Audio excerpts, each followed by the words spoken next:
Jēkabpils agrobiznesa koledža ar struktūru vienību Barkavā ir profesionālās izglītības iestāde, kas īsteno virkni vidējās izglītības programmu, kā arī studiju un tālāk izglītības programmas. To, ka iestāde jāpārveido par tehnikumu, slēdzot studiju programmas, ierosinājusi pati koledža, vērtējot pieprasījumu pēc augstākās izglītības. Ja vidējās izglītības programmās šobrīd mācās aptuveni 600 audzēkņu, tad studentu skaits pēdējo gadu laikā ir ievērojami samazinājies, un šobrīd ir tikai 14 audzēkņi, kuri apgūst augstākās izglītības programmas.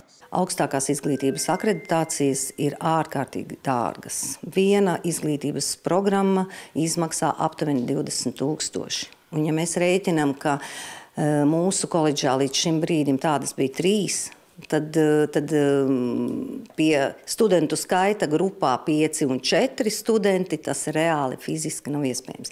Tātad, principā, ja nav pieprasījuma, nav piedāvājuma. Turklāt, ja mēs būtu vēlējušies arī saglabāt šo augstākās izglītības pakāpi, tad mums bija jārēķinās ar to, ka mēs būtu ierobežoti arī ar vidējo profesionālo izglītību, jo šī proporcija likumā atrunātā 50% studiju programmas, 50% vidējā profesionālā, viņa diezgan būtiski bremzētu mums attīstīt vidējo profesionālo nodaļu.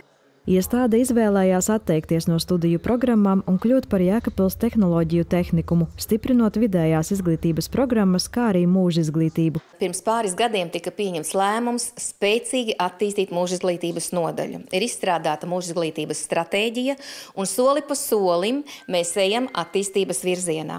Un mēs ļoti skaisti redzam, kā studiju daļa pāraugs lūk šajā mūža izglītības nodaļā, un mēs spēsim Vidusdaugavas reģionā visiem interesantiem un Latvijā visiem interesantiem pieslēdzoties tiešsaistēs, iedosim apmācības attālināti. Pedagogu kolektīvu izmaiņas ietekmējušas minimāli. Darbu zaudējuši 2 pedagogi, kuriem pamata darba vieta bija citvieta un kuri koledžā strādāja nepilnu slodzi. Savukārt pārējie pedagogi turpinās strādāt ar vidējās izglītības programmu skolēniem un mūža izglītības audzēkņiem. Šobrīd strādāju gan studiju daļā, gan profesionālās vidējās izglītības nodaļā un pasniedzu studiju kursus, kas ir saistīti ar grāmatvedību, nodokļiem un auditu.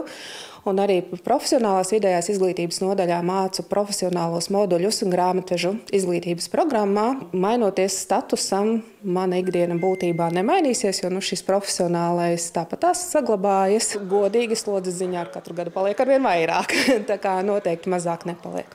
Tie studenti, kuri studiju programmu absolvēs šā gada decembrī, turpina mācīties koledžā. Savukārt tie, kuriem programmas apguve līdz 1. janvārim vēl nebūs pabeigta, jau tagad ir pārgājuši uz Rēzeknes tehnoloģiju akadēmiju, ar ko panākta vienošanās par iespēju turpināt mācības. Sandra Pēgiļkalne, Kaspars Daņiļevičs, Vidusdaugavas televīzija.